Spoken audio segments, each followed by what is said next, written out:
Buenas noches. Bienvenidos todos a la sesión mensual de la Asociación de Retina de Occidente.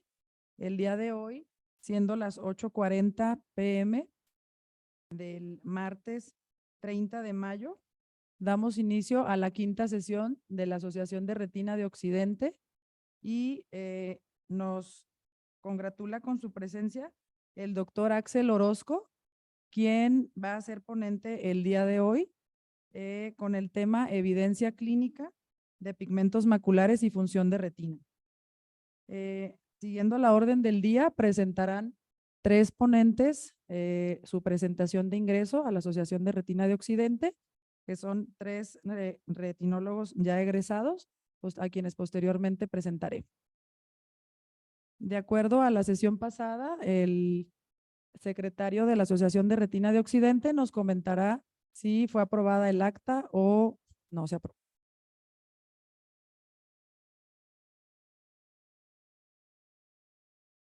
¿Qué tal? Buenas noches a todos, bienvenidos. Pues nada más dar el conocimiento de que el acta fue aprobada de la sesión pasada. Como ya habíamos quedado la sesión pasada, el acta se iba a estar dando a conocer unos días antes, previos a la sesión, en el chat pues de la Asociación de Retina de Occidente. Pues el acta fue aprobada y pues nada más, ¿no? Todo bien. Muchas gracias. Entonces damos por aprobada el acta de la sesión de la Asociación de Retina de Occidente del mes pasado. Y siguiendo con la orden del día, voy a presentar al doctor Axel Orozco, quien va a dar inicio a su tema. El doctor Axel Orozco es egresado de la Facultad de Medicina de la Universidad de Guadalajara. Posteriormente realizó la especialidad en oftalmología en la Asociación para Evitar la Ceguera en la Ciudad de México. Posteriormente realizó una alta especialidad en retina médica y quirúrgica, también en la Asociación para Evitar la Ceguera en México. En 2015 hizo una rotación médica quirúrgica y de investigación en el Departamento de Oftalmología y Servicio de Retina en Cornell Medical Center en Nueva York y la Universidad de Nueva York. Posteriormente, en 2019, realizó una capacitación técnica y clínica en medición funcional de pigmentos maculares y pruebas fisiológicas del desempeño visual. Esto lo realizó en el Instituto de Tecnología en Irlanda. Y en 2019, además, realizó un taller y capacitación técnica en software y hardware de equipos de electrofisiología en Brandenburg, Alemania. Posteriormente, realizó una rotación médica en los departamentos de genética ocular, electrofisiología y oftalmopediatría en la Universidad de Múnich, Alemania. Por lo que voy a dar paso al doctor Axel. Bienvenido, amigo. Gracias por estar aquí.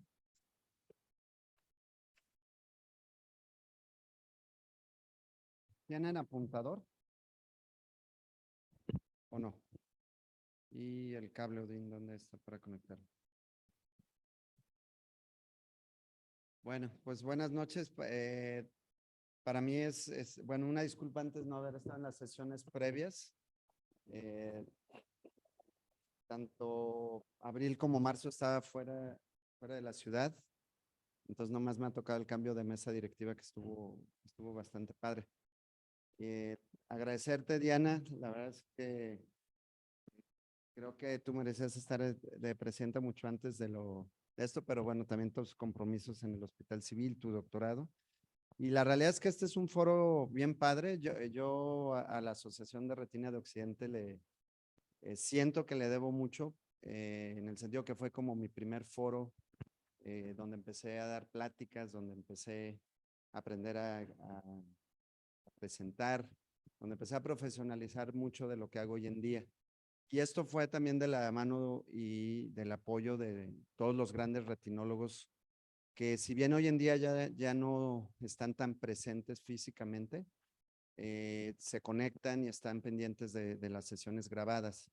Y me refiero a toda la generación de retinólogos locales, que obviamente son figuras nacionales y que definitivamente son muy importantes en la historia y en la trayectoria de la retina nacional y que nos han aportado mucho. Entonces, no dejen este foro porque es un foro muy interesante donde uno literalmente se puede ir calando para ir yendo a otro tipo de foros. Y la realidad es que el nivel se ha mantenido bastante alto en estos años y gracias pues al esfuerzo y al trabajo de todos los presidentes que hemos pasado por este trabajo. Entonces, felicitar a la mesa directiva actual y el día de hoy les voy a platicar acerca de un tema que en lo particular me gusta mucho, disfruto mucho y es el tema de pigmentos maculares. Y obviamente como es un foro de alta especialidad, yo más feliz que nada de poder hablar un poquito más a fondo, porque muchas veces son simposios o pláticas que presento en foros de oftalmología general y bueno, uno a veces no profundiza tanto en cierto tipo de conocimiento. Entonces, vamos directo al tema por la hora y porque también la sesión está cargada. Pero es muy importante que todos los retinólogos conozcamos qué son los pigmentos maculares porque están en la retina, forman parte importante de la fisiología de retina y cada día más los pacientes preguntan, buscan en internet respuestas e información acerca de la nutrición ocular.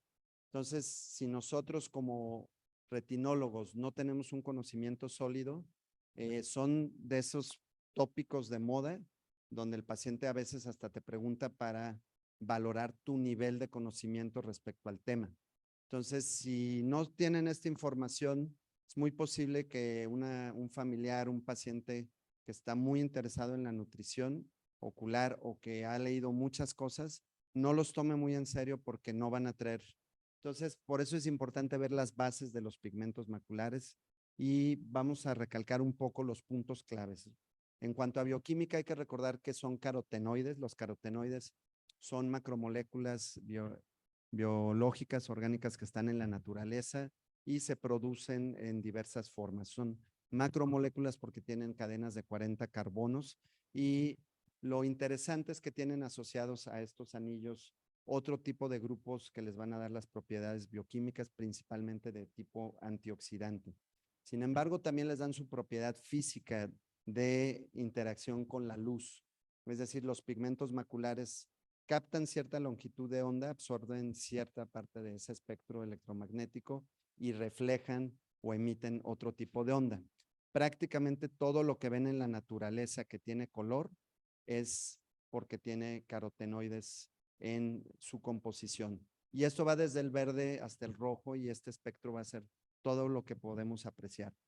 Y es muy interesante haciendo un estudio filogenético de la biología, cómo las frutas se han adquirido a lo largo de su evolución estos carotenoides que son nutritivos para pues, principalmente los mamíferos y cómo el ojo humano ha desarrollado la capacidad de ver el espectro electromagnético que justo cae en la onda de los carotenoides. O sea, no es casualidad que los frutos que son esenciales para la nutrición estén pigmentados con carotenoides. Y si vamos todavía más allá, hay que recordar que en los frutos está el material genético que es la base de la vida y de la transmisión de la información.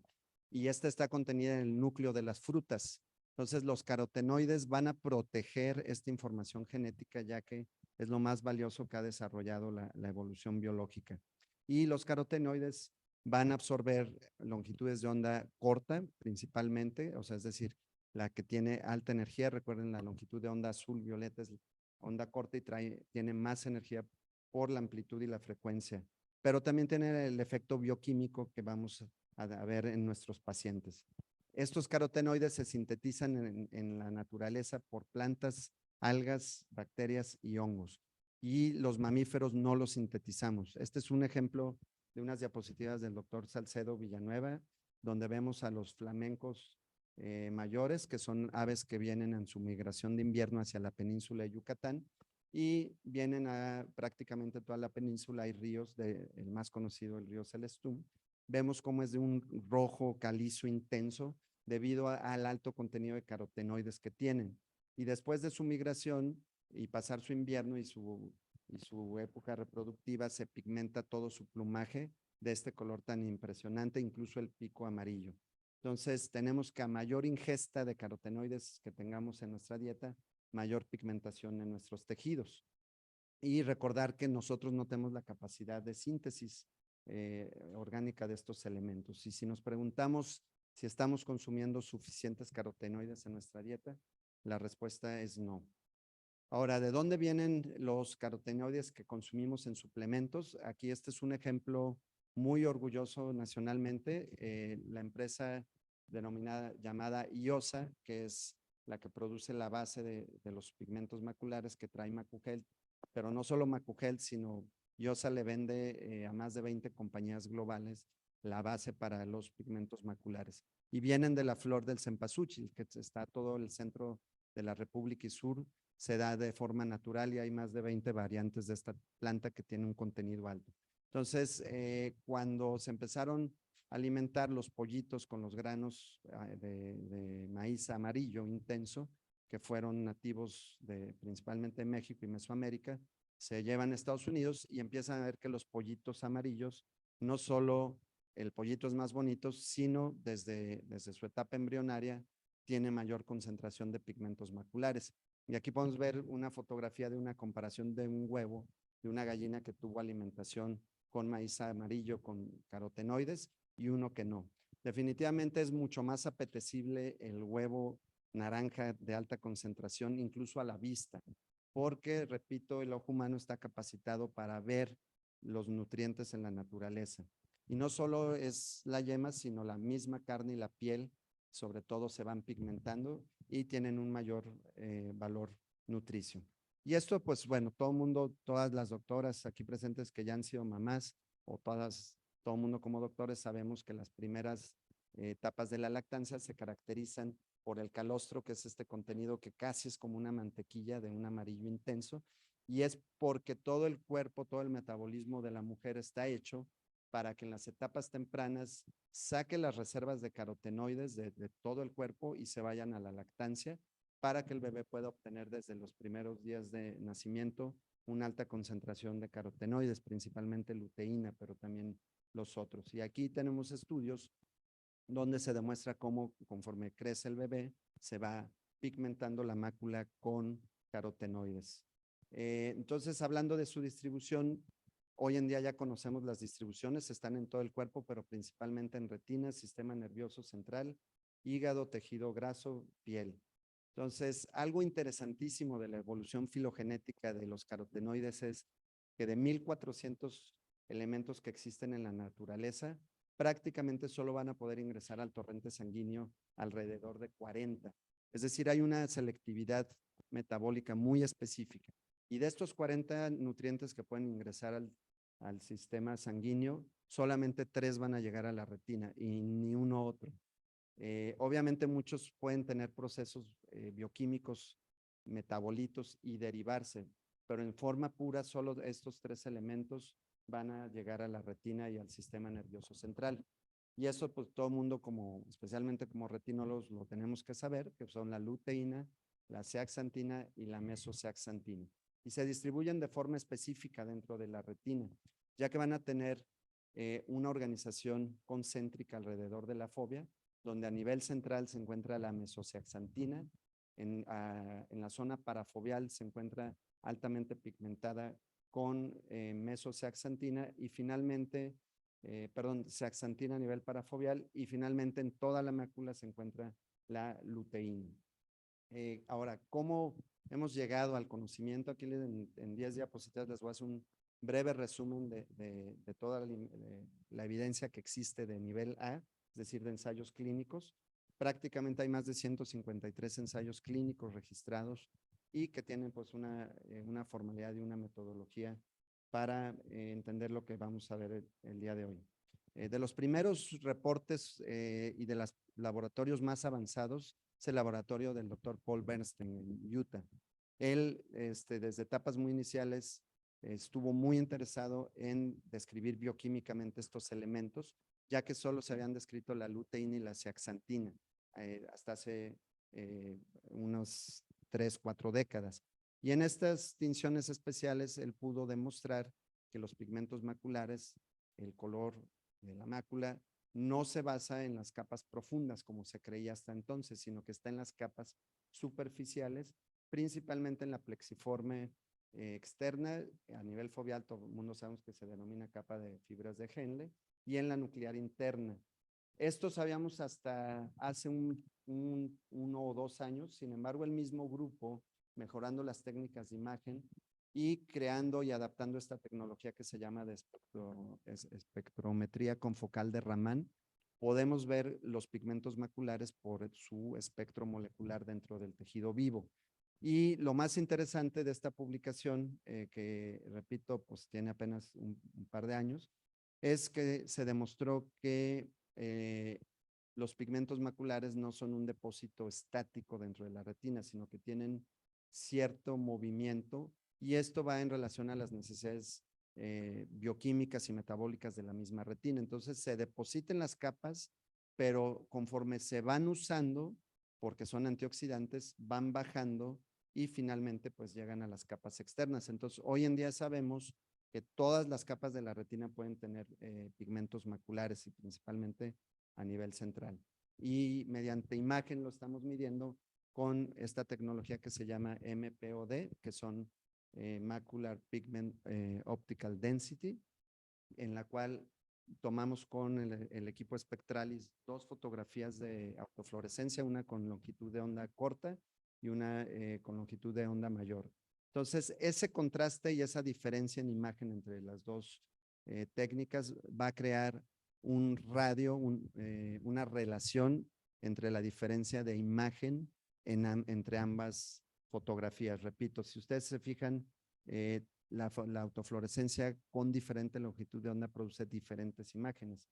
Entonces, al medir esa diferencia de imagen mediante técnicas y análisis digitales, podemos crear una gráfica, y lo más interesante es que con otra tecnología que se llama tecnología de flicker, de longitud de onda por flicker, podemos ver las mismas curvas. Entonces, en esta curva estamos viendo en el eje vertical, o sea, en el eje horizontal la excentricidad hacia la fobia, y en el eje vertical un valor que se puso de 0 a 1, que se determinó como 0, no hay nada de pigmento, y 1 es la máxima concentración. Y esta tendría que ser la curva de distribución normal. Nuevas tecnologías emergentes como la oftalmoscopía de imagen Lifetime, la fluorescencia de Lifetime, FLIO, demuestra estas mismas concentraciones de pigmentos maculares en una forma concéntrica. Y esto se grafica así, de una manera para ver la fobia en el sector nasal, temporal, superior, de una forma bifásica, donde la curva central es la fobia y la máxima concentración, repito, de mesoceaxantina, con la parafobia la zeaxantina, y la luteína, como es una molécula que tiene mayor coloración, se distribuye más hacia los lados. Ahora, finalmente, esto está demostrado con ensayos clínicos en pacientes que tenían muy baja concentración macular al inicio, después de la suplementación. Aquí vemos los niveles séricos, estos son niveles séricos de los 3 elementos, como en cuanto empieza la suplementación, aumentan. Ahora, este ensayo clínico fue a 6 meses, ¿y qué pasa una vez que dejamos de ingerir? Pues baja la concentración sérica. Pero vean esta gráfica, esta es la concentración de pigmentos maculares en retina. ¿Qué pasa después de los 6 meses? Obviamente aumenta la curva, pero ¿qué pasa después de los 6 meses? Sigue aumentando. Y esto es increíble porque con 6 meses de suplementación uno puede pigmentar todo su cuerpo. Sin embargo, una vez que para la ingesta, el metabolismo natural de los pigmentos maculares empieza a sacar los pigmentos de donde se acumularon y los lleva a la retina y al cerebro, que son los órganos blancos de estos pigmentos. Y además, en pacientes que tienen 20/20 pueden mejorar la función visual, demostrado por sensibilidad al contraste. Entonces, la conclusión de este ensayo clínico, que se llama CREST, en pacientes sanos con baja pigmentación macular, la suplementación mejora la pigmentación y la función visual en términos de sensibilidad al contraste.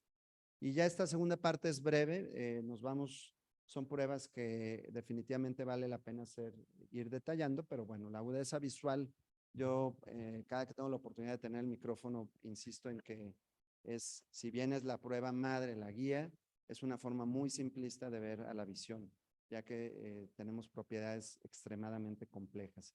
Sin embargo, pues esto como medida de resolución angular es el punto primario de todo ensayo clínico, de todas nuestras valoraciones clínicas, y va en relación a la misma estructura y anatomía que todo mundo sabemos y no nos vamos a detener. Lo único que les quiero llamar la atención es que hay que hacer conciencia de que la máxima concentración de pigmentos maculares está en la fobia, donde está la máxima concentración de población de conos, que nos da la máxima resolución angular. Y esto nuevamente, pues no es una casualidad, ¿no? Es un desarrollo de miles de años de evolución de la retina humana. Ahora, un dato interesante, porque ya todo el mundo estamos midiendo la visión en sistemas digitales, aunque bueno, todavía muchos tenemos las cartillas. Hay que entender la relación del ángulo de resolución visual, que estaba en un contraste 100%, en un optotipo blanco y negro, con los sistemas digitales. Y hay una relación bien conocida entre lo que es el píxel, que es el elemento más pequeño discernible en una pantalla digital, en relación a la capacidad visual, que tomando en cuenta un 20/20, es muy, muy importante saber que un arco de minuto, que es el ángulo de resolución, equivale a 60 píxeles por grado. Ahora, no todo es la retina.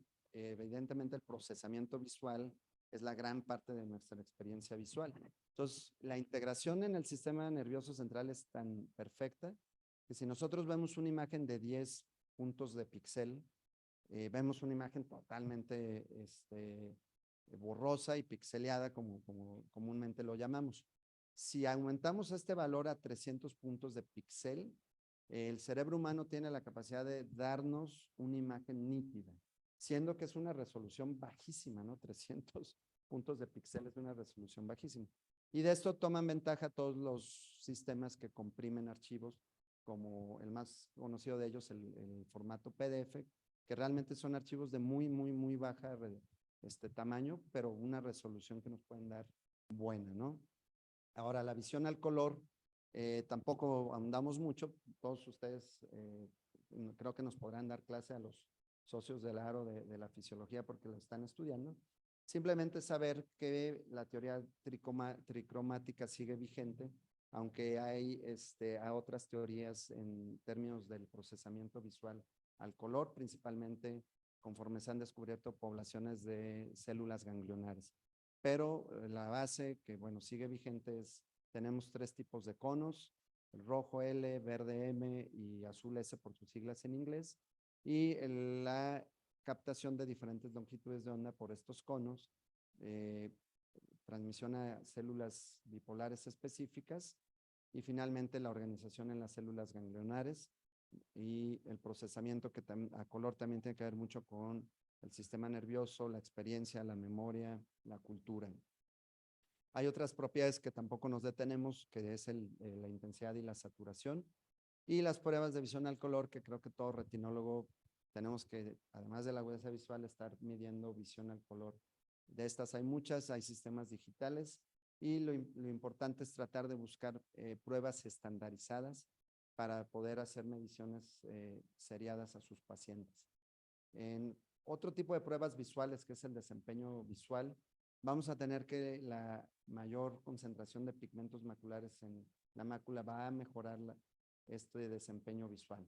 Vamos a hablar, solo mencionar la sensibilidad al contraste. Ya todo el mundo sabemos que podemos tener 20/20 y baja sensibilidad al contraste, lo cual nos puede dar una mala experiencia visual.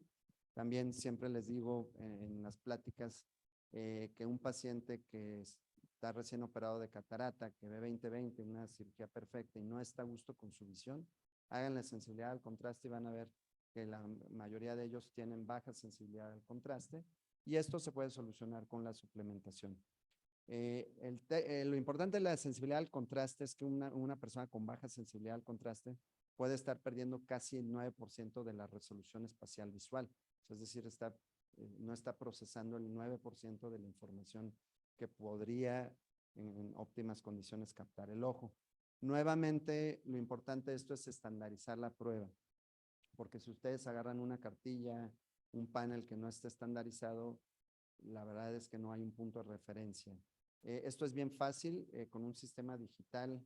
El día que quieran, se pueden echar una vuelta a la clínica de retina o yo les puedo orientar de cómo tener pruebas de sensibilidad al contraste estandarizadas. La velocidad es algo que es extremadamente interesante y ya es mucho más complejo porque integra todo el arco input visual, procesamiento cerebral y output de motor, ¿no? Entonces, también este es un pequeño anuncio. Nos acaba de llegar este equipo también a la clínica de retina, donde finalmente vamos a poder medir 10 cualidades de la vista, principalmente asociadas al procesamiento visual temporal. Y muy pronto pues voy a salir con la sorpresa nacional de tener el primer laboratorio de desempeño visual del país y primero que cualquier institución de la Ciudad de México. Esto es un dispositivo muy padre que podemos medir y que nos da utilidad no solo en la oftalmología, sino en otro tipo de enfermedades. Hay mucha evidencia al respecto y prácticamente es una pantalla gigante con reacción en tiempo real, touch, para poder medir una serie de cosas alrededor del procesamiento visual temporal. Y obviamente esto está muy enfocado en atletas porque es gente que ve 20/20, pero queremos medir otras cosas, ¿no? El deslumbramiento es muy importante, es esa sensación horrible que todos hemos vivido y que también es un motivo de queja común que nos llegan a los retinólogos y que ya pasaron con varios oftalmólogos, y es ese paciente que me molesta la luz y que la mayoría tiran de loco, ¿no? Que no, pues ponte lentes oscuros, es por tus ojos claros, etc., etc., ¿no? Pero hay que tomarlos en serio porque ya son pruebas que se pueden medir y estandarizar también. Y la adaptación a la oscuridad también es algo que en pocos lugares hacen, y esto viene en las curvas de recuperación de los fotopigmentos de los fotorreceptores. También se puede medir y también tiene mucha relación en la calidad visual. El resumen es que la suplementación mejora prácticamente todas las funciones visuales al mejorar la concentración de pigmentos maculares. Y de la mano de la función visual podemos ir demostrando, aunque todavía no está disponible a nivel comercial la medición de pigmentos maculares, en un futuro cercano va a estar. Finalmente, estas son 2, 3 diapos. Todo el mundo, o sea, sobre todo si vas a Estados Unidos, hay un pasillo entero de suplementos para ojos, o sea, un pasillo entero. Y en México, pues están llegando todas esas, ¿no? Y digo, o sea, no es un anuncio a Macugel, pero lo que se tiene que tomar en cuenta es que la combinación de los 3 elementos es la que mayores efectos tiene a nivel de la función visual y a nivel antioxidante. Para luteína y zeaxantina ya hay una recomendación de la Agencia Europea de Nutrición, que son 10 miligramos de luteína y 2 de zeaxantina. Para la mesozeaxantina todavía no hay porque es un elemento relativamente nuevo y que por patente de producción al día de hoy solo tiene Macugel. No quiere decir que lo que no tenga mesozeaxantina sea malo, porque recuerden que la mesozeaxantina puede ser un metabolito de la zeaxantina a nivel de retina, es decir, si hay buenas concentraciones de zeaxantina, una parte se va a convertir en mesozeaxantina. Va a salir un artículo que va a cambiar mucho de nuestra práctica en suplementación y es un artículo que analizó la pureza bioquímica de las diferentes fórmulas que circulan en Estados Unidos. Y hay muchas sorpresas porque incluso en el mercado de Estados Unidos no dicen traer lo que las etiquetas. Finalmente, la mancuerna y el complemento ideal a la suplementación con pigmentos maculares son los omegas. Los omegas también hay recomendaciones muy específicas para su prescripción y para su requerimiento diario. Y también es bien triste que prácticamente todas las fórmulas que están circulando en México no tienen ni la cantidad ni la calidad suficiente. Entonces, lo mejor que pueden hacer es recomendar a sus pacientes es tener una ingesta 2 o 3 veces a la semana de un pescado con alta cantidad de omegas. Principalmente el salmón es lo que más tenemos a la mano, las sardinas, pero pues no son muy apetecibles, el pescado azul, y con que una persona en su dieta tenga una ingesta de 150 gramos a 200 gramos 3 veces a la semana, cumple sus requisitos de omega. Y recomendar el usar las nueces y dátiles, principalmente nuez de la India, es la que más tiene, y los pistaches, pero recordar que las almendras en exceso pueden provocar intoxicación por cianuro, porque es uno de sus derivados bioquímicos, o que compren sus suplementos fuera del país. Finalmente, los antioxidantes de tipo pigmento macular son neuroprotectores, ayudan a la respuesta inflamatoria postraumática, ayudan a mejorar las pruebas cognitivas, tanto en personas sanas como en personas con enfermedades neurodegenerativas como Alzheimer u otras neurodesmielinizantes. Y finalmente, el tema de la suplementación es muy importante en la práctica clínica de la degeneración macular, que no es el centro de esta plática, y que todo el mundo pues sabe los antecedentes de los estudios AREDS y de los estudios que dieron pie al por qué estamos suplementando a nuestros pacientes. Pues muchas gracias, creo que me pasé un poquito de lo proyectado, pero espero les haya gustado la plática. No sé si hay preguntas o tú, Diana, di. Sí, doctora. ¿Se gusta, doctora, pasar aquí al micrófono?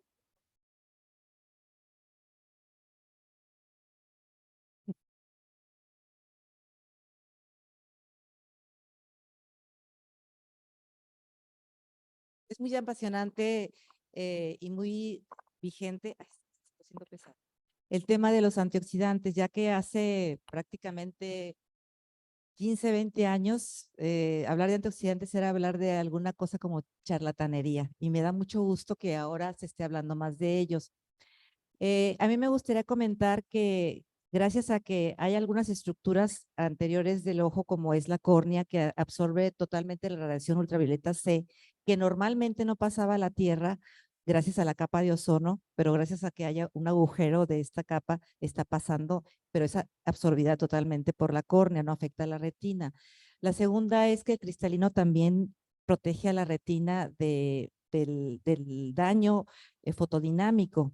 ¿Por qué? Porque absorbe la mayor cantidad de radiación ultravioleta B. Sería interesante saber qué cantidad realmente llega de radiación al el área de conos y bastones, porque como usted bien dijo, es un área muy activa. Para mí es el área que más oxidación tiene en el cuerpo por la gran cantidad de peroxidación lipídica que tiene.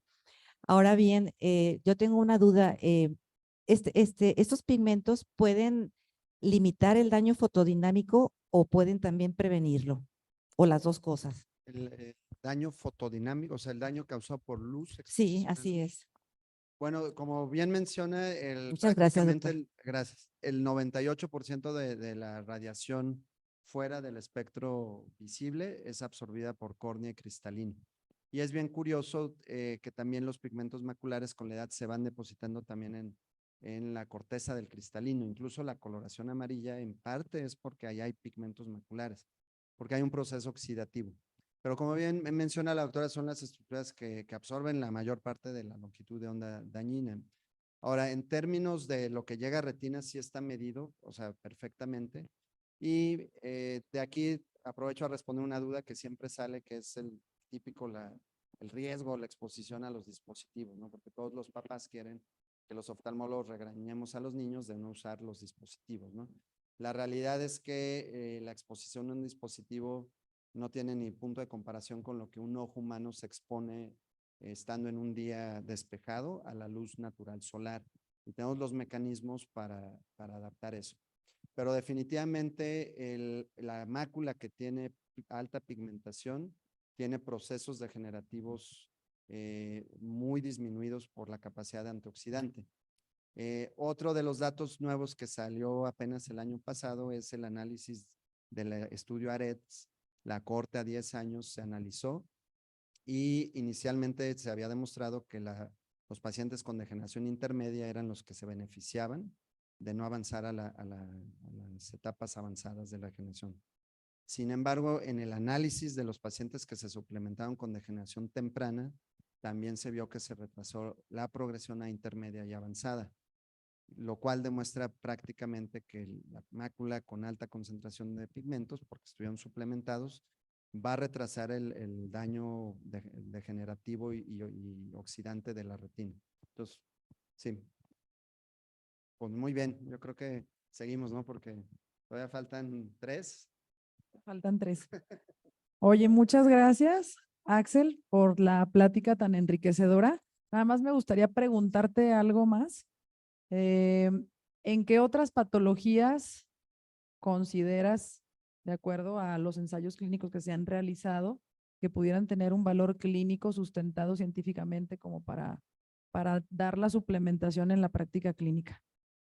Mira, excelente pregunta porque prácticamente la noción y todos los conocimientos que presentamos el día de hoy nos llevan a que la suplementación, o sea, tiene beneficios en ojos sanos.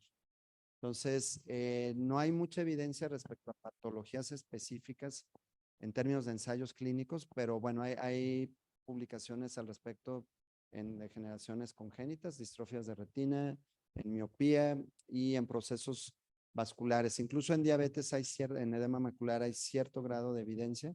De hecho, tienen ahí unas líneas de investigación originales al respecto. Y aunque son patologías multifactoriales muy complejas de saber si una intervención tiene un impacto positivo, pero prácticamente en un mundo ideal lo que tenemos que hacer es una medición de pigmentos, como cualquier medición en el cuerpo, hacer nuestra intervención y dar un seguimiento. Como no tenemos al día de hoy la medición estructural de imagen, lo podemos hacer mediante pruebas, principalmente sensibilidad al contraste es lo que todo el mundo deberíamos de estar midiendo. Entonces, Muchas gracias, Axel, y entregamos un certificado, un reconocimiento por haber acudido y presentado con nosotros. Al final nos tomamos la foto. Gracias. Bien, continuamos con la orden del día y voy a dar paso a el primer ponente, quien nos va a presentar su investigación realizada para ingresar a la Asociación de Retina de Occidente. Previamente a estas presentaciones, los doctores especialistas ya en retina por diferentes hospitales. En este caso, voy a dar inicio al doctor Carlos Jiménez, quien es egresado de la especialidad de retina médica y quirúrgica del Hospital Civil de Guadalajara. Y en un momento más nos presentará su ponencia.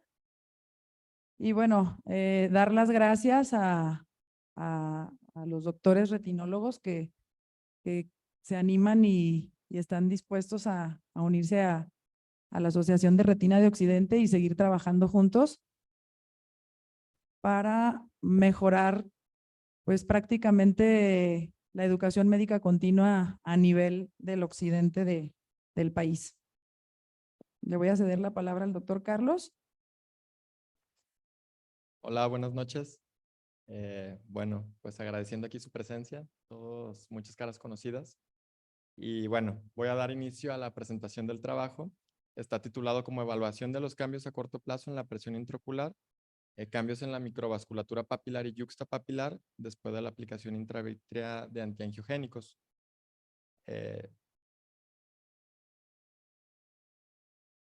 Ok, y bueno, digamos de una forma rápida, todos conocemos que cuando aplicamos antiangiogénicos, pues puede estar asociado a algunos efectos adversos agudos. Entre estos, por ejemplo, la presencia de dolor ocular, miodesopsias o el incremento de la presión intraocular. Existen teorías, por ejemplo, que nos hablan que estas elevaciones de la presión intraocular de forma aguda pueden hacer que la presión de perfusión ocular se disminuya por debajo de un rango teórico de autorregulación y con esto pues generar un daño a nivel microvascular, tanto a nivel del nervio óptico y retina y en malla trabecular. Entonces, esto de forma repetitiva y crónica pues puede generar pues daños a largo plazo. Entonces, tenemos que la elevación aguda de la presión intraocular es un desafío a las estructuras oculares. en la forma ya sea de un trauma mecánico, que está directamente asociado a la elevación de la presión intraocular, o a un trauma isquémico, secundario a la disminución de la presión de perfusión ocular. De forma muy rápida, la presión de perfusión ocular, pues básicamente es la presión que va a impulsar el riego sanguíneo a través de toda la vasculatura intraocular. El rango que se maneja es de 40 a 55 milímetros de mercurio y se calcula como 2/3 de la presión arterial media menos la presión intraocular. Entonces, aquí podemos ver que está directamente asociada a la TA del paciente y a la presión intraocular. Entonces, alteraciones en esto pues, nos puede generar alteraciones en la presión de perfusión ocular. La autorregulación de esta presión de perfusión ocular, digamos que ocurre dentro de un rango. Este rango es hasta 30 milímetros de mercurio a 80. Cuando cae de este nivel, entramos en un rango de hipoperfusión y cuando pasa de este rango de 80, entramos a una hiperperfusión, que también puede generar daño. Entonces, bien importante ahorita guardar en mente, en cuanto a la presión de perfusión ocular, el rango inferior, que es 30, del cual vamos a abordar un poquito más adelante. Entonces, pues se ha investigado qué factores están asociados que nos puedan generar estas presiones intraoculares, esta hipertensión ocular después de la inyección. Diversos estudios han evaluado el estado del cristalino, la longitud axial del ojo, si tiene antecedente o no de glaucoma, si hay reflujo subconjuntival después de la inyección, el número de inyecciones que ya ha tenido el paciente y también el tiempo entre inyecciones. Algunos dicen que si son cada mes o si son cada 6 meses puede influir. Entonces, pues el objetivo del estudio es describir la presión, la curva de presión intraocular que ocurre después de la inyección, evaluar cuáles de estas variables pudieran estar asociadas a la presencia de la hipertensión ocular y describir los cambios por angiotomografía de coherencia óptica que ocurren en la vasculatura.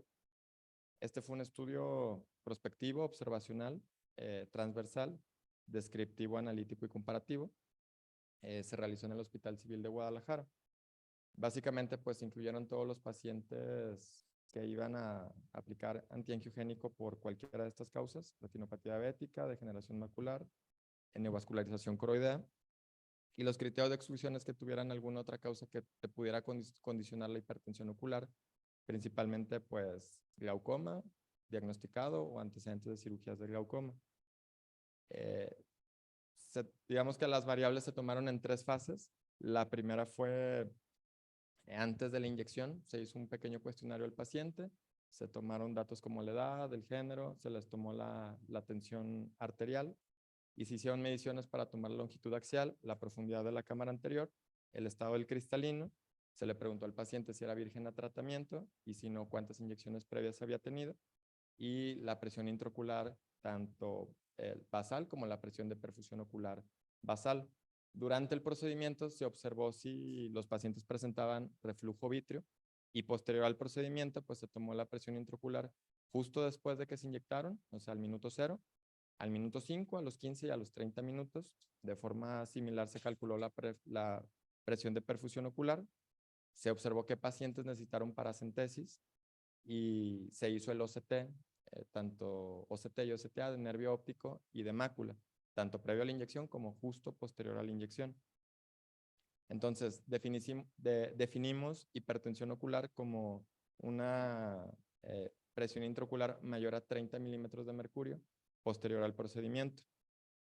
Entonces, nuestra muestra fue de 101 pacientes. La morbilidad sistémica principal fue diabetes en el 85%. Y el motivo de la inyección, pues de forma similar, fue por edema macular diabético o retinopatía diabética proliferativa en aproximadamente el 85% de los pacientes. Vamos a ver que de estos, al minuto 0, es decir, inmediatamente después de la inyección, el 64% presentó hipertensión ocular. A los 5 minutos ya había disminuido esa cifra a 32%. A los 15 minutos disminuyó a 10%.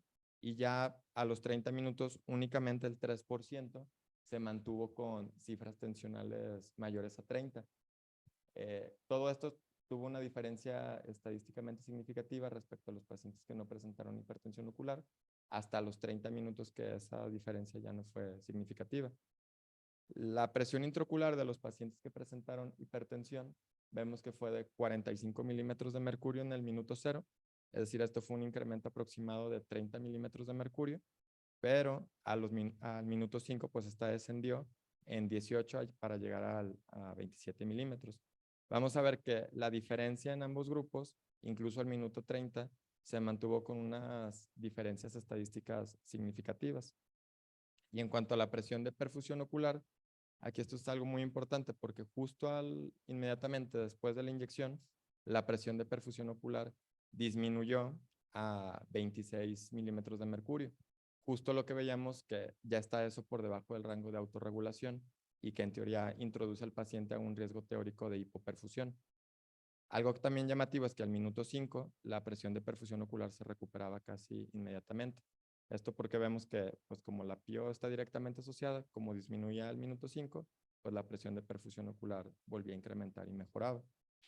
Pero bueno, aquí queda, también es de llamar la atención que durante los 30 minutos, si bien la presión de perfusión ocular ya estaba dentro de rangos de autorregulación, sí presentó diferencias estadísticamente significativas entre el grupo que no presentó la hipertensión. Entonces, esto es llamativo porque si bien son por pequeños, probablemente 5 minutos o menos que se presenta esta hipoperfusión, lo que es interesante es al final las inyecciones son repetitivas, pueden ser muchas, entonces a largo plazo pues pudiera estar generando algún tipo de daño o en pacientes con alguna predisposición. En cuanto a las variables que se evaluaron, vemos que sobre todo aquí en cuanto a las dosis previas y longitud axial ocular, no se observaron, digamos, una diferencia estadística significativa, pero en otras pruebas que se realizaron sí se observaba una tendencia a que ojos con mayores dosis previas o con longitudes axiales más cortas tendían a presentar presión intraocular más elevada. Sin embargo, bueno, a nuestra muestra le faltó un poder estadístico, es decir, más cantidad de pacientes para poder comprobar esto. La amplitud de la cámara anterior no se vio asociada en cuanto a la presencia o no de hipertensión, ni el estado del cristalino del paciente, es decir, era lo mismo para pacientes fáquicos, pseudofáquicos o incluso algunos áfacos que encontramos. Lo que sí se observó, y fue con bastante claridad, es que aquellos pacientes que se presentaban, digamos que los inyectábamos y presentaban reflujo subconjuntival inmediatamente después de la inyección, no presentaban hipertensión ocular contra los pacientes que sí se inyectaban y no presentaban este reflujo. Ningún paciente necesitó paracentesis en esta serie, por lo mismo que observábamos que al minuto 5 pues, realmente disminuía bastante. Esto es en cuanto a la longitud axial. En una regresión logística observábamos esta tendencia que a longitudes axiales más cortas había más probabilidad del evento, pero nuestra muestra no alcanzó un valor, digamos, una significancia estadística por la cantidad de la muestra. Y ya pasando a los resultados de angiotomografía y de OCT estructural, nos llamó mucho la atención porque en otros estudios está reportado que justo después de la inyección, la densidad de perfusión y la densidad vascular tiende a disminuir. En nuestro estudio esto no se observó. Si bien sí se observa en los números, digamos, crudos, una disminución parcial, no se observó realmente una diferencia estadística. Lo que nos llamó mucho la atención es que previo a la aplicación del antiangiogénico, en la densidad de perfusión macular en su porción, digamos, en el anillo interno, tanto en la densidad de perfusión como en la densidad vascular, mostraba que aquellos pacientes que presentaban una densidad menor tendían a tener más probabilidades de presentar hipertensión ocular. Esto no lo hemos encontrado reportado en otros casos. Nos pudiera hablar que pudiera haber algo de atrofia en estos sectores, que tal vez se pudiera traducir que también hay daño en otras estructuras oculares. Se realizó una prueba estadística con el AUROC, que nos habla de cuál es la probabilidad de que esto ocurra. 0.5 equivaldría a un volado de 50% probabilidad. 0.6 o 0.7 ya digamos que nos habla de que hay más probabilidades de que ocurra el evento. Y estos son los valores en esta prueba del Juden, que nos dice que si encontramos una densidad de perfusión macular menor a 28.6 y una densidad vascular menor a 14.45, tenemos más probabilidades de que el paciente pueda presentar este evento. Esto con una diferencia estadísticamente significativa. En cuanto al OCT estructural, realmente no se observaron cambios antes y después de la inyección, tanto en el cubo macular como en el de nervio óptico. Lo que sí se observó, y va, digamos, de acuerdo a la literatura, es que las capas de células ganglionares son las más sensibles a la hipoxia y observamos que después de la aplicación del antiangiogénico en aquellos pacientes que presentaron hipertensión, sí hubo una disminución en su grosor de forma aguda, y digamos que esto al final son estructural, que no debería de existir, y con diferencia estadística. En la capa de fibras nerviosas no hubo ningún cambio, y pues bueno, digamos que a este trabajo podemos concluir que la ausencia de reflujo subconjuntival tras la aplicación de antiangiogénico es un factor predictor de hipertensión ocular. Podemos también concluir, digamos, que estos picos agudos que ocurren después de la inyección son relativamente seguros, en el sentido que la presión intraocular tiende a bajar al minuto 5 y la presión de perfusión ocular tiende a mejorar pues también al minuto 5. Lo que aquí queda la duda es la exposición repetitiva a estos eventos, pues si te puede generar algún daño a esto. Y pues bueno, al final las limitaciones de este estudio es que se realizó solo en un centro, todos los pacientes fueron mexicanos mestizos, y el tamaño de la muestra. ¿Tienen alguna duda o alguna pregunta?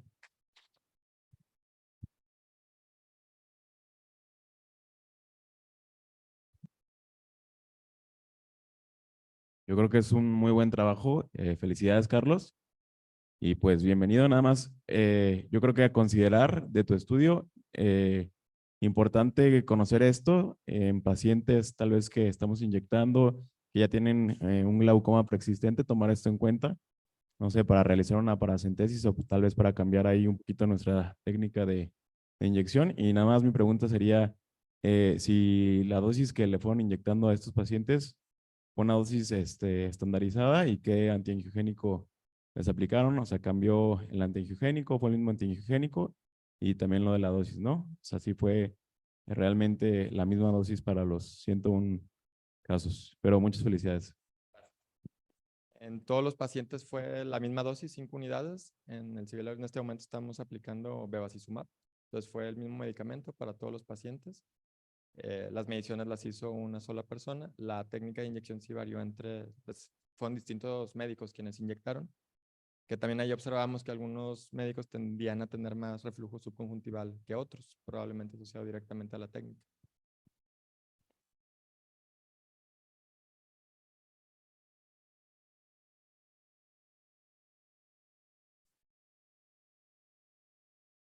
En este estudio, ningún paciente requirió paracentesis. Era eso.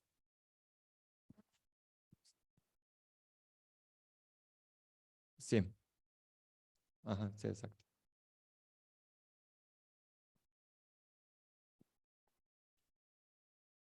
El grosor coroideo no se midió, doctor. Como fue únicamente, como tenía que ser inmediatamente después, dieran muchos pacientes, únicamente se hizo el OCT, el cubo macular y el cubo de nervio óptico.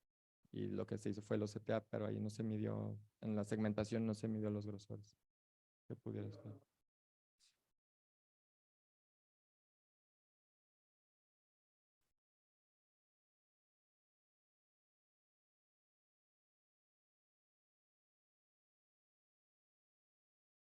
Ujú. Sí, sí.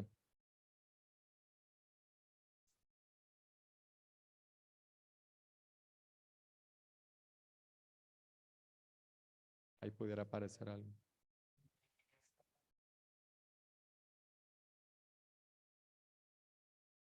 Ujú.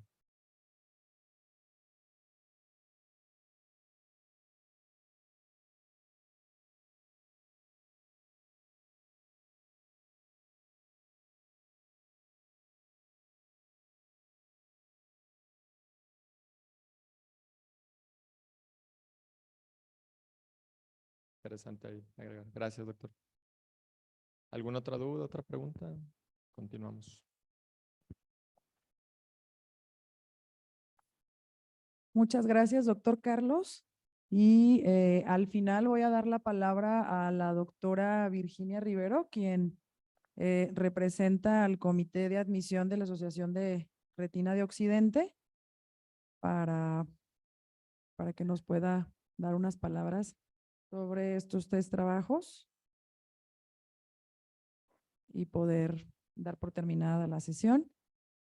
A continuación, Nos acompaña también la segunda ponente para ser socia de la ARO, quien es la doctora Carla Núñez. Ella es egresada de la especialidad de retina médica y quirúrgica del Hospital Central Militar en la Ciudad de México y la dejo con ustedes para su presentación.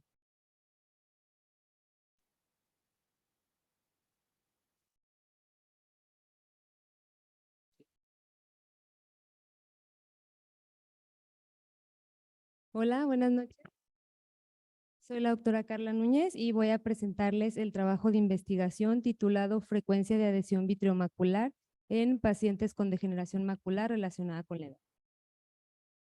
La degeneración macular relacionada con la edad es una patología degenerativa, progresiva y crónica que representa la principal causa de pérdida de visión severa en países industrializados en personas mayores de 50 años.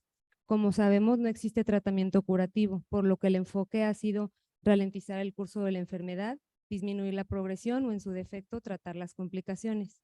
Sin embargo, los costos, tanto directos como indirectos, son bastante elevados. El PIB ha reportado una pérdida anual de casi 30,000 millones de dólares, representando así otro problema tanto para quienes la padecen como para el sector salud. Las alteraciones iniciales de la enfermedad las podemos observar en la capa de la retina externa y en el epitelio pigmentario de la retina. Conocemos varios factores de riesgo, como es el tabaquismo, iris claros, la alimentación, entre otros, pero la predisposición genética se considera actualmente de los factores de riesgo más importante para su desarrollo. La patogénesis exacta de la enfermedad continúa en investigación. La tomografía de coherencia óptica se ha vuelto una herramienta indispensable para evaluar a los pacientes con degeneración macular. Tanto así que se han establecido algunos biomarcadores en degeneración macular que son factores predictivos asociados a resultados visuales. Estos nos permiten anticipar el pronóstico visual de los pacientes, tanto de seguimiento como previo y posterior al tratamiento. Es importante el poder identificarlos, ya que esto nos ayuda a manejar las expectativas del paciente y, por supuesto, apoyarnos de estos a la hora de tomar decisiones en cuanto al tratamiento. Dentro de los biomarcadores en degeneración macular más estudiados están, por supuesto, los fluidos retinales y su distribución. Estos exclusivos para degeneración macular exudativa. El líquido quístico intrarretiniano es considerado el factor negativo, el biomarcador negativo más importante, ya que se asocia a atrofia geográfica y a fibrosis bastante elevados. Por el contrario, el líquido subretiniano tiene mejores resultados visuales, ya que desarrolla menos atrofia. Y finalmente, el líquido sub-EPR, que es considerado el de menor impacto e incluso se ha considerado que puede proporcionar cierto apoyo trófico a la retina. Dentro de los biomarcadores en la retina más importantes está la integridad de los fotorreceptores. En ojos, en donde se ha visto una buena respuesta a tratamiento, hay cierta restablecimiento de esta banda elipsoides y mejor pronóstico visual. Los puntos hiperreflécticos, que sabemos que son células de la glía con lípidos y células del epitelio pigmentario activadas. A mayor cantidad de estos se asocia con biomarcador más negativo e incluso en ojos que tienen buena respuesta al tratamiento se ha visto que disminuyen de forma considerable. El material hiperrefléctico subretiniano, la tabulación retiniana externa y los desgarros del EPR pues son complicaciones ya más avanzadas de la enfermedad y por supuesto representan biomarcadores negativos incluso a pesar de tratamiento. En la coroides, las columnas hiperreflectantes sub-EPR nos habla de un epitelio pigmentario débil y agrietado que va a dejar que el neovaso o fluidos penetren más fácil hacia la retina. En cuanto a las hendiduras precoroideas, se consideran es un biomarcador negativo, sobre todo si aparecen dentro de los primeros 6 meses de tratamiento. Esto principalmente por las complicaciones asociadas, que es hemorragia y desgarros del epitelio pigmentario. Las cavernas coroideas asociadas a neovasos o atrofia y el espesor coroideo considerado el de menos impacto en cuanto al tratamiento. Y finalmente, la interfase vitreoretiniana, ya sea adhesión o tracción vitreomacular, que es el enfoque de este estudio. Bueno, como antecedentes de importancia, hay reportes en la literatura de autores que han sugerido que el vitreo puede tener una participación en la patogénesis o en la progresión de la enfermedad. Esto con base a que inicialmente algunos retinólogos intraoperatoriamente, principalmente para excisionar membranas subfoveales, comenzaron a percibir que había una mayor adhesión vítrea en estos pacientes. Posterior a esto, comenzaron a haber ya varios reportes de frecuencias menores de desprendimiento de vítreo posterior en pacientes con degeneración macular en comparación a otros grupos de la misma edad. De tal forma que se formularon algunas hipótesis que sustentaran que la adhesión vitreomacular tiene una participación en la patogénesis de la enfermedad. Una es que la adhesión vitreomacular persistente va a llevar a una inflamación crónica de bajo grado en toda el área macular. Otra es que la adhesión vitreomacular va a impedir una difusión correcta y normal de nutrientes, de oxígenos, y a su vez va a haber un acúmulo de citocinas inflamatorias, incluido el factor de crecimiento vascular endotelial, que pues va a promover a la neovascularización. Y también que una inflamación inducida por esta adhesión va a causar una tracción que va a debilitar a toda la retina, haciendo que los neovasos subretinianos penetren fácil hacia la retina. El objetivo principal de este estudio fue determinar la frecuencia de adhesión y de tracción vitreomacular en pacientes con degeneración macular relacionada con la edad en sus formas tanto no exudativa como neovascular en comparación a un grupo control. Y en una segunda instancia, estudiar si estas uniones representan un factor de riesgo para el desarrollo de neovascularización coroidea. Se trata de un estudio transversal analítico retrospectivo. Se trata de una serie de casos de pacientes con diagnóstico de degeneración macular referidos al Hospital Central Militar de noviembre del 20 al 21 a octubre del 2022. En todos ellos se realiza una valoración oftalmológica completa y se les toma una tomografía de coherencia óptica en ambos ojos. Como criterios de exclusión en esta parte, todos los pacientes que presentaran otra patología que pudiera causar alteraciones en los estudios, como miopía, retinopatía diabética, oclusiones vasculares u opacidad de medios. A su vez, se toma un grupo control de pacientes consecutivos sin degeneración macular ni otras patologías retinianas y se analizan con la misma metodología.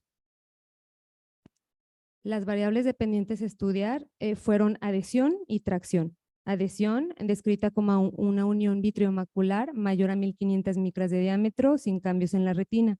A, si estuvo presente, B, si no la hubo. Y tracción, que ya se trata de cualquier cambio estructural en la retina que se atribuye a tracción, digo adhesión. A, si hubo tracción, y B, si no hubo tracción. Resultados. Se estudia un total de 126 ojos de 63 pacientes. 35% pertenecieron al grupo de degeneración macular seca, 35% al grupo de neovascular y un 30% ojos sanos del grupo control.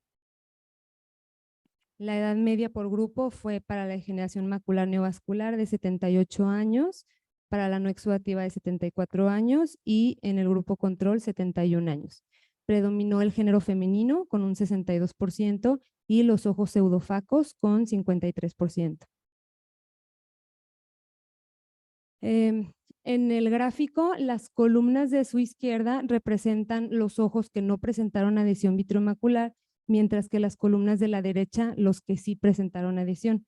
Entonces, para el grupo neovascular, 56.8% no presentó adhesión, mientras que el 43.2% sí la tuvieron. Para el grupo no exudativo, el 68.2% no presentó adhesión, mientras que el 31.8% sí presentaron, y para el grupo control el 94.7% no tuvo adhesión, mientras que el 5.3% sí la tuvo. Para el análisis estadístico usamos una regresión logística ordinal para asociar la severidad de la degeneración macular con la adhesión vitreomacular y pues obtuvimos que fue estadísticamente significativo. En esta tabla vemos una regresión logística binaria de la adhesión vitreomacular, comparándolos en los tres grupos. y pues podemos ver que la degeneración macular, tanto en el grupo neovascular como no exudativo versus grupo control, sí presentaron, bueno, sí fue estadísticamente significativo, ¿no? DMR neovascular versus control, 13.68, DMR no exudativa control, 8.40. Para analizar la tracción se realiza un subanálisis. Las columnas de su izquierda representan los ojos que presentaron adhesión y las columnas de la derecha de estos, cuáles se trataron más bien de tracción. Entonces, para el grupo neovascular, un 43.2%, de estos el 21.1% se trató de tracción. En el grupo no exudativo, del 31.8%, únicamente un 7.1% eran tracción, y en el grupo control no hubo ningún caso con tracción vitreomacular. Para el análisis estadístico usamos pruebas de chi cuadrada y de asociación lineal por lineal, y pues vimos claramente que no hubo significancia estadística en esta parte para tracción. En la imagen superior vemos una DMR no exudativa con adhesión, mientras que en la imagen inferior vemos una degeneración macular exudativa con tracción vitreomacular. Discusión. Mohana et al. Reportan una alta asociación de adhesión vitreomacular tanto en la forma neovascular como no exudativa de la enfermedad, mientras que Krebs solamente encontró esta asociación en su grupo neovascular. En nuestro estudio, la asociación de adhesión vitreomacular se presentó en ambas formas de la degeneración macular, y por otra parte, Mohana demostró una alta incidencia de tracción vitreomacular en su grupo de pacientes con DMR neovascular. En nuestro estudio vemos que no fue estadísticamente significativo, probablemente por muestra insuficiente para ese grupo. Y a modo de conclusión, pues si encontramos una alta frecuencia de adhesión vitreomacular en pacientes con degeneración macular, documentándose en ambas etapas de la enfermedad en comparativa a un grupo control, de tal modo que sí podemos considerar que la adhesión vitreomacular representa un factor de riesgo importante para desarrollar las formas neovasculares de la enfermedad. Eso es todo por mi parte. Gracias por su atención.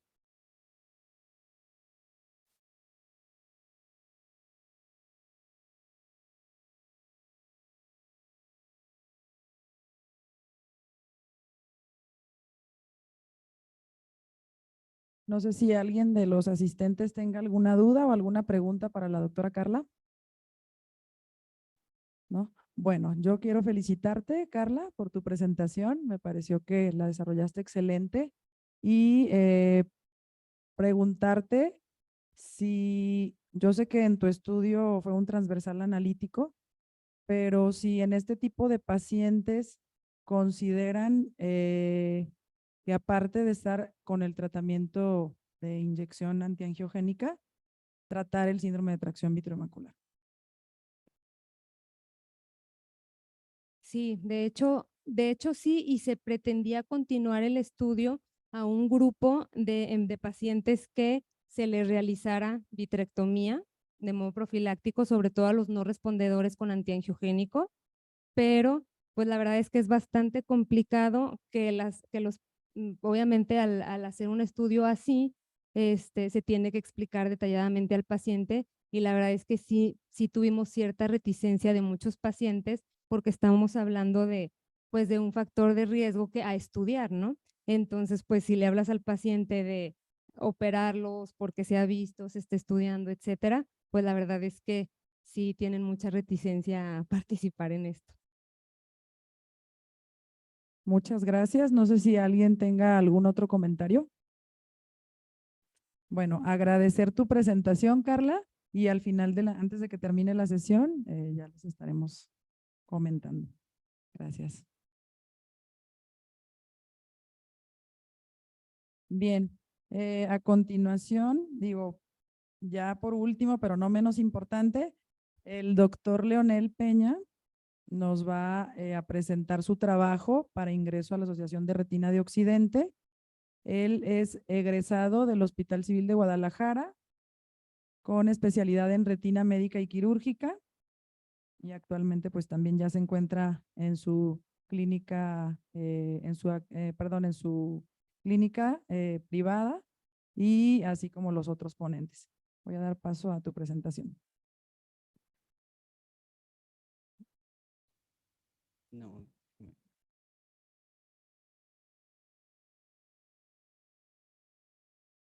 Sí.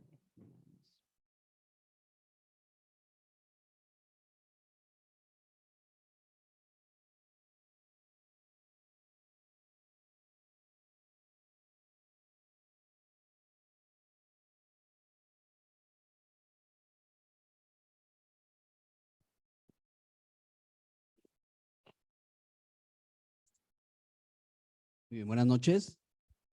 Agradecer a la doctora Diana por la invitación y a todo el comité de la Asociación de Retina de Occidente para poder presentar el trabajo que yo realicé durante mi fellow, el cual se nombra Cambios vasculares por angiotomografía de coherencia óptica en pacientes con diagnóstico de diabetes. Como sabemos, la diabetes, pues bueno, es una enfermedad que tiene una relevancia muy importante, sobre todo nosotros que somos en el área de retina. Y sabemos que la diabetes es una enfermedad, es un trastorno metabólico, el cual se caracteriza por una hiperglucemia sostenida y esta pues tiene diferentes factores, tanto genéticos como epigenéticos. En este caso, también tenemos que tener la idea de que los pacientes embarazadas suelen tener una progresión de esta enfermedad, por eso es la importancia del estudio que estamos realizando. Además de que aquí nosotros en México tenemos una prevalencia muy alta de la enfermedad y de hecho es de las primeras causas de ceguera irreversible en este país. Por lo tanto, tenemos una prevalencia más o menos en México aproximada de un 10.3%, que es comparativa con la población mundial más o menos similar. Y sabemos que de estos pacientes la retinopatía diabética es una de las complicaciones más importantes que tenemos de la diabetes y tiene una prevalencia aproximada de un 43.6%. Por lo tanto, la importancia del por qué estudiar esta relación entre las pacientes embarazadas con diabetes pregestacional y con diabetes gestacional. Sabemos que la diabetes en el embarazo tiene una progresión, sobre todo en el segundo trimestre del embarazo, cosa que también es importante porque también en el segundo trimestre del embarazo es donde nosotros podemos detectar como tal la diabetes gestacional, que es uno de los objetivos que teníamos en este estudio, que era evaluar qué tantos cambios por angiotomografía de coherencia óptica podíamos tener en este tipo de pacientes. La prevalencia de la diabetes en las pacientes pregestacionales es del 2 al 5%, realmente no es tan elevada y sobre todo pues por la edad en la que se presenta, porque los embarazos, pues bueno, sabemos que ya a cierta edad ya no es tan factible concebir el embarazo. Y en México vemos que la prevalencia de la retinopatía diabética en las pacientes embarazadas es de un 9.8% comparada con la que se ha reportado a nivel mundial, que ha sido del 10 al 36%. Y realmente solo hay un estudio en el cual se ha estudiado esta prevalencia de la retinopatía diabética, la cual se realizó por Martínez y colaboradores en el 2013 en Querétaro. Entonces realmente no hay muchos estudios de esta enfermedad aquí en población mexicana. De la diabetes gestacional, que es uno de los temas de interés de este estudio, vemos que la prevalencia de esta enfermedad a nivel mundial es aproximadamente del 7% y en México vemos que es más elevada, de un 8.7 hasta un 17%. Lo que sí es importante saber es que los pacientes con diabetes gestacional rara vez vemos cambios por retinopatía diabética, ya que el tiempo por el cual están expuestos a un aumento de la glucosa realmente es mínimo. Entonces, sabemos que el tiempo es el principal factor de riesgo para que la retinopatía diabética progrese. Entonces, eso es una de las cosas que queríamos evaluar, si de manera temprana estos pacientes suelen o pueden llegar a tener algún daño a nivel de la retina. Como vemos, las causas de la progresión de la retinopatía diabética en el embarazo es multifactorial, pero lo que principalmente se ha visto es el tiempo de evolución, el control glucémico y los comórbidos, sobre todo la hipertensión arterial. En las pacientes que ya tienen diagnóstico de diabetes sin datos de retinopatía diabética antes del embarazo, cuando se embarazan vemos que pueden llegar a una progresión. Es raro que lleguen a una progresión de una retinopatía diabética proliferativa, siendo prácticamente del 0.1%. O sea, realmente es muy raro que lleguen a estadios avanzados. Sin embargo, sí puede llegar a haber esta progresión. Lo que es interesante es que también sabemos que después del embarazo estos cambios realmente suelen regresar, o sea, más del 50% de las pacientes no se queda con estos cambios que podemos llegar a ver en la retinopatía diabética. Una de las cosas interesantes y el por qué también hacer este estudio es porque, bueno, sabemos que uno de los estudios que hacemos en los pacientes con diabetes es la fluorangiografía. Sin embargo, tenemos el inconveniente que en las pacientes embarazadas no podemos realizarla de una manera rutinaria, solamente en pacientes en las que esté indicado poder realizarlo, porque la fluoresceína es un medicamento categoría C, por lo tanto, no es recomendable hacerlo durante el embarazo. Y además, el TP también es un medicamento categoría C. Bueno, al menos para realizar este estudio sabemos que tenemos que tener la pupila dilatada. Por lo tanto, también el TP es un factor que de preferencia no utilizaron las pacientes porque también está en categoría C para este tipo de pacientes. Por lo tanto, lo que nosotros queríamos hacer en la comparativa, digo, obviamente no sustituye el OCTA a la fluorangiografía, pero sí podemos ver ciertos cambios de manera temprana, que de hecho es lo que probablemente más podríamos evaluar en este tipo de pacientes.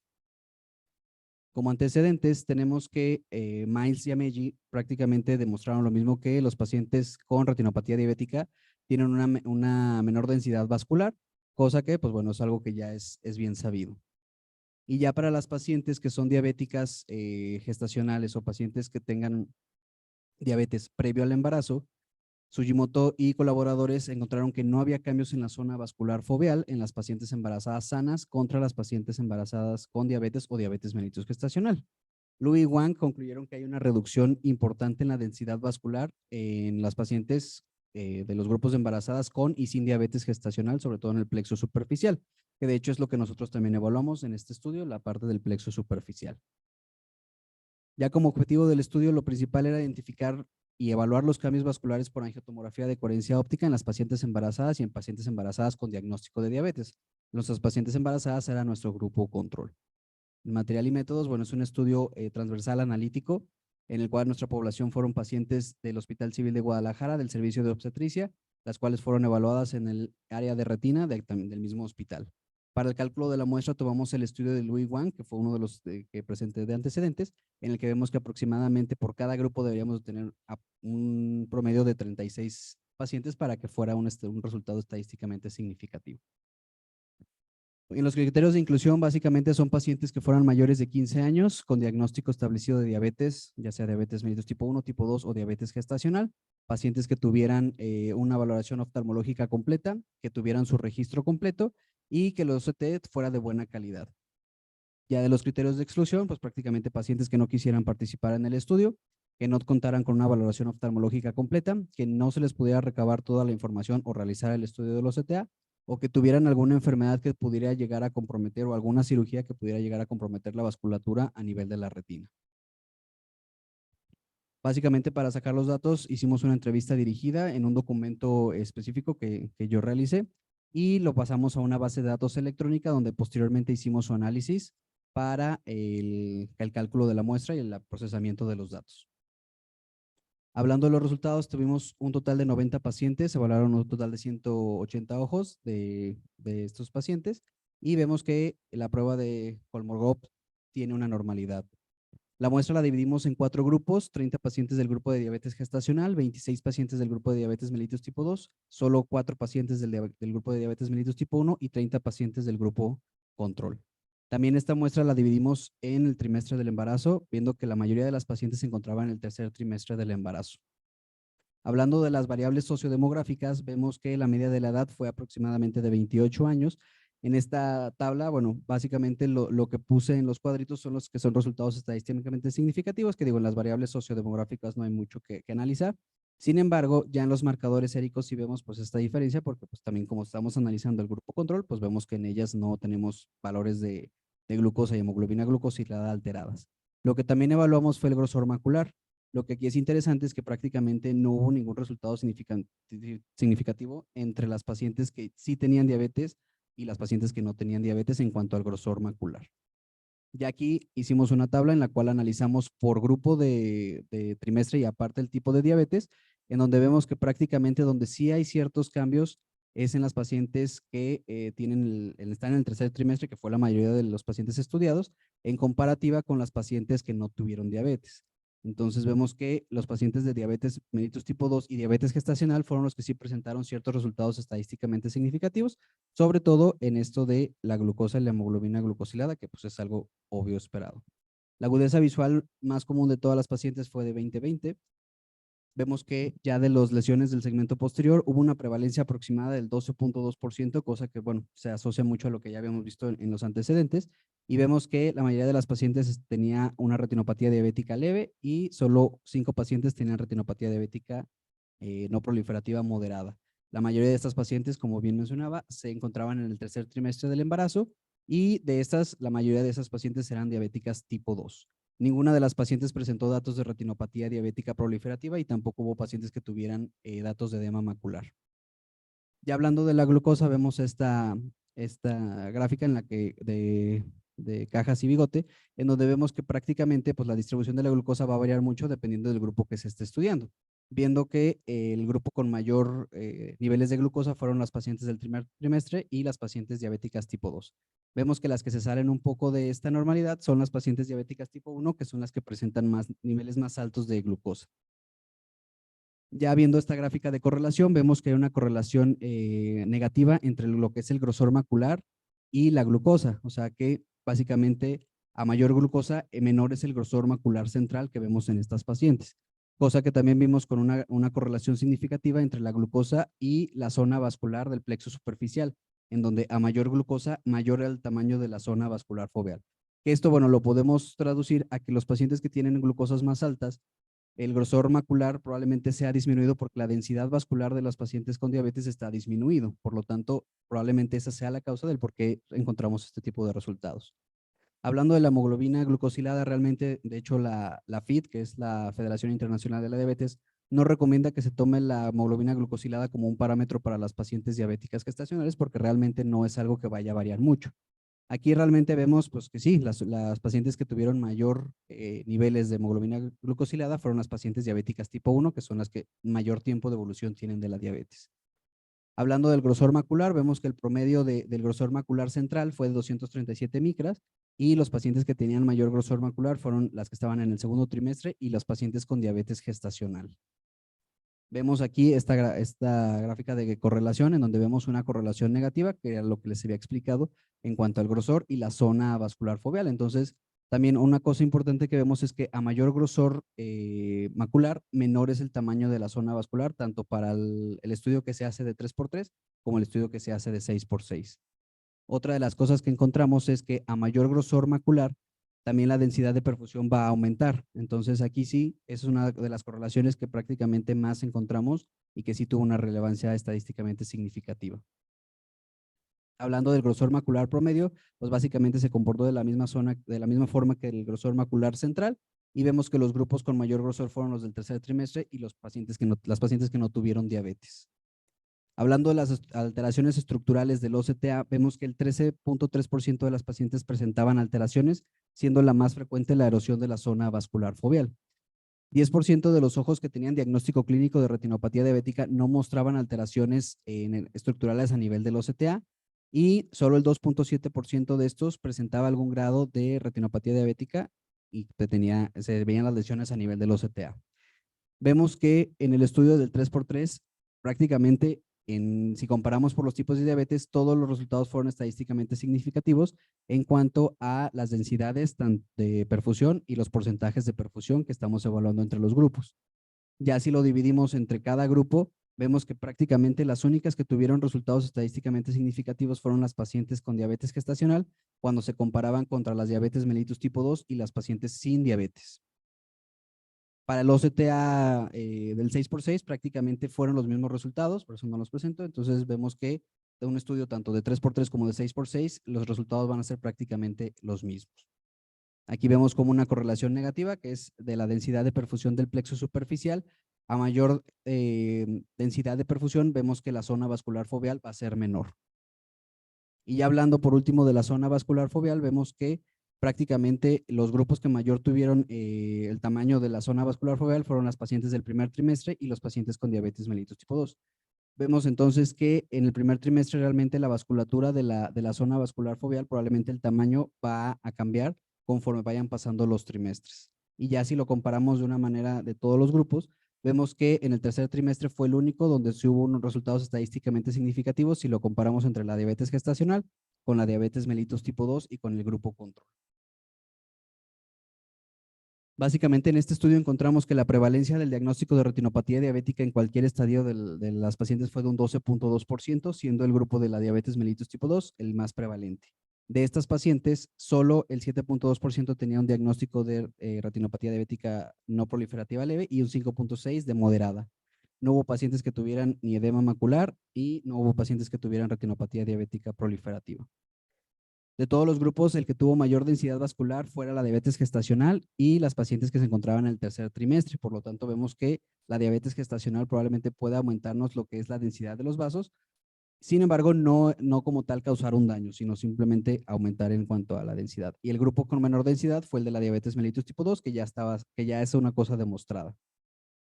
Vemos también cómo hubo una comparativa de los tamaños de la zona vascular foveal y vemos pacientes que un 12.22% se encontraba fuera del rango superior, que bueno, lo tomábamos como normalidad en cuanto a lo que nosotros estudiamos, porque saber realmente el tamaño de la zona vascular foveal es un poquito complicado. Sin embargo, para nuestro estudio no lo considerábamos, por ejemplo, una zona vascular grande. A diferencia de también donde encontramos pacientes que tenían una zona vascular foveal muy pequeña, que esto fue prácticamente en el 19.44%. De las alteraciones estructurales, lo que más encontramos fue una erosión de la zona vascular foveal en un 41.7% y otras de las alteraciones que podemos ver es áreas de no perfusión cerca de la zona vascular foveal y microaneurismas. Lo que es interesante de esto es que pacientes que clínicamente, porque a todas las pacientes les tomamos también fotografía de fondo para realmente valorar si tenían datos o no de retinopatía diabética, el 10.5% de los que clínicamente no tenían datos de retinopatía diabética al momento de hacer estudio del OCTA, vimos que sí podían llegar a tener alteraciones en estructurales, siendo pues, lo más común la erosión de la zona vascular foveal, pero también podíamos llegar a encontrar microaneurismas. Como conclusión de este estudio, vemos que las pacientes con diagnóstico de diabetes pregestacional y gestacional sí tienen cambios en el plexo superficial con el estudio del OCTA. Estos cambios son a nivel morfológico, a la densidad vascular y en la zona vascular foveal. Los principales son el agrandamiento de la zona vascular foveal y una disminución en la densidad del plexo superficial, siendo las pacientes con diabetes mellitus tipo 2 las que mayor cambio podían tener. El OCTA es un estudio seguro que no es invasivo y confiable, el cual podemos nosotros utilizar como un seguimiento a pacientes en las que sospechemos que tengan algún riesgo de presentar algún daño por la retinopatía diabética y que podamos darle seguimiento. Una de nuestras limitaciones es que el estudio se realizó durante la pandemia, por lo tanto era difícil conseguir a las pacientes y aparte no se les dio el seguimiento ya posterior a que tuvieron a su bebé. Por lo tanto, pues es una de las cosas que quedaron pendientes, el evaluar si realmente posterior a que tuvieran el bebé hubiera regresión de las alteraciones que vimos.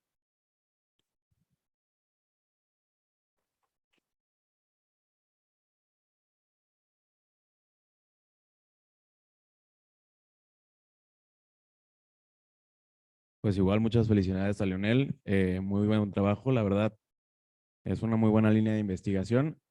Aquí nada más me gustaría preguntarte, digo, ya después, creo que al final no lo aclaraste ya, sería interesante saber las pacientes que ya tenían diabetes mellitus tipo 2, si ya durante el embarazo tuvieron algún cambio en el OCTA, en el OCTA de lo que, como del OCTA inicial a como el último OCTA que les hiciste. Sería interesante conocer eso y también preguntarte nada más cuál es la plataforma de OCTA que tienen allá en el Hospital Civil. Y esto, nada más mencionarlo, actualmente todavía el OCTA en cuanto a este tipo de estudios, la densidad vascular todavía es un poquito difícil de medir y comparar entre diferentes estudios, entre diferentes plataformas, entre diferentes poblaciones. Y pues nada más saber eso, ¿cuáles eran tus parámetros basales de las densidades vasculares, de dónde los obtuviste y qué plataforma usaron también? Pero muchas felicidades igual, Leo. Sí, del equipo que tienen en el Hospital Civil es el Cirrus 5000, que tiene el Angioplex, con el cual hicimos el estudio. Prácticamente a todas las pacientes se les hizo el mismo estudio. Y realmente, como bien mencionas, es difícil tener como tal un promedio de la densidad porque pues eso es muy variable, o sea, dependería mucho de la edad, del tiempo de evolución, etcétera, o sea, de las pacientes. Entonces, realmente yo tomé como base a las pacientes que eran sanas, o sea, diabéticas sanas, y de ellas fue donde tomé como la base porque en teoría no tenía ninguna patología o ningún comórbido. Y ya de ahí hacíamos como la comparación, pero realmente no hay ningún estudio en donde podamos tener como base cuál es la densidad de las pacientes embarazadas y aparte también por la raza es algo que puede llegar a variar. Por lo tanto, pues bueno, es un estudio como de inicio en el que podrían salir nuevas líneas de investigación. Sin embargo, pues bueno, sí se necesita realizar más estudios de este campo. No sé si alguien tenga alguna otra pregunta. ¿Alguien que tenga alguna otra pregunta? Sí, también felicitarte, de hecho a los tres, creo que son trabajos de ingreso bastante bien hechos, profesionales. También un poco en la línea que comentaba el doctor Mauricio, cuando hacemos estudios de OCTA es muy importante tratar de tener como un basal, digo en este caso, entiendo que no tenían las pacientes un previo al embarazo, ¿no? Eh, fíjate, ¿a qué asumes tú, por ejemplo, la menor prevalencia de cambios por OCTA en una mujer embarazada respecto a una mujer no embarazada? Que más o menos está reportado que en general el 20 al 25% de los pacientes diabéticos tipo 2 pueden presentar cambios por OCTA y aquí la prevalencia es menor. Esa es una. Y dos, también no sé si tienen los datos de los ejes anteroposteriores, porque hay que recordar que una de las variables fisiológicas importantes en la zona vascular foveal es el eje anteroposterior del ojo e incluso de la densidad vascular. Entonces, actualmente se recomienda que prácticamente todos los estudios de OCTA tengan estas medidas para tratar de detectar factores de confusión en un análisis de imagen. Pero digo, igualmente, pues la verdad el trabajo está muy padre y aparte es original, ya que hay pocos datos en nuestro país y siendo un país con mucha diabetes. Sí, digo, se escucha. Para eso de lo de la longitud axial, la verdad es que no se tomó en los pacientes. Y de lo de por qué la densidad, o al menos en estas pacientes, no estaba tan alterada, mucho de esto, al menos de lo que se menciona, es que por el tiempo de evolución, o sea, también una de las cosas que se evaluaron a ver si el tiempo de evolución tenía alguna correlación, alguna significancia estadística, y vimos que realmente no, o sea, el tiempo de evolución que tenían, como es muy corto el periodo, prácticamente donde probablemente veríamos más cambios serían las pacientes diabéticas tipo 1, que serían las pacientes que han tenido mayor tiempo de evolución con una hiperglucemia por mucho tiempo, exactamente. Entonces, al menos estos pacientes, realmente el tiempo que tenían diabetes, y sobre todo las diabéticas tipo 2, era un promedio de 3 años. Entonces, realmente no es mucho el tiempo y sabemos que es el principal factor de riesgo para que haya una progresión y para que pueda llegar a haber cambios a nivel del OCTA. Entonces, creo que básicamente es por ese lado. Sin embargo, pues sí, o sea, no tenemos nosotros como tal una base y no tuvimos una base de los estudios porque, pues, realmente las pacientes no van a un control oftalmológico cuando se embarazan. O sea, de hecho, era casi obligarlas a que fueran. Y sobre todo más en la pandemia porque sí no querían ir al hospital. Esa es otra cosa bastante importante, que no querían estar yendo con nosotros. Pero bueno, al final pues logramos conseguir a la población que buscábamos y pues es como un estudio base donde se pueden sacar más líneas de investigación. Gracias, felicidades.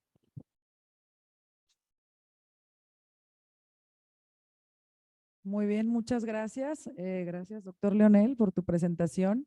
Si ya no hay más preguntas, vamos a dar ya casi por finalizada la sesión. También agradecer a Macugel, que es el que nos patrocinó el ambigú del día de hoy o la cena del día de hoy.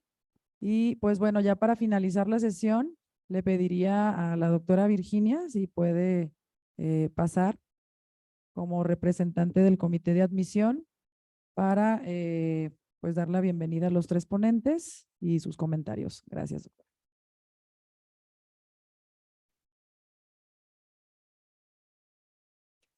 Bueno, en vista ya del tiempo que están cansados, solamente este tipo de sesiones nos da mucho gusto de que ingrese la gente joven, que sabemos que es la que va a mantener y elevar todavía los niveles de la Asociación de Retina de Occidente. Excelentes trabajos y pues solamente decir que esperamos mucho de ustedes y tenerlos ya que extiendan la presencia de la Asociación de Retina a nivel nacional, la presencia académica de la ARO a nivel nacional. Esperamos mucho de ustedes. Darle la bienvenida. Yo creo que ya la doctora Diana les va a hacer llegar su cartita de que oficialmente ya son miembros y pues vámonos a festejar. Gracias.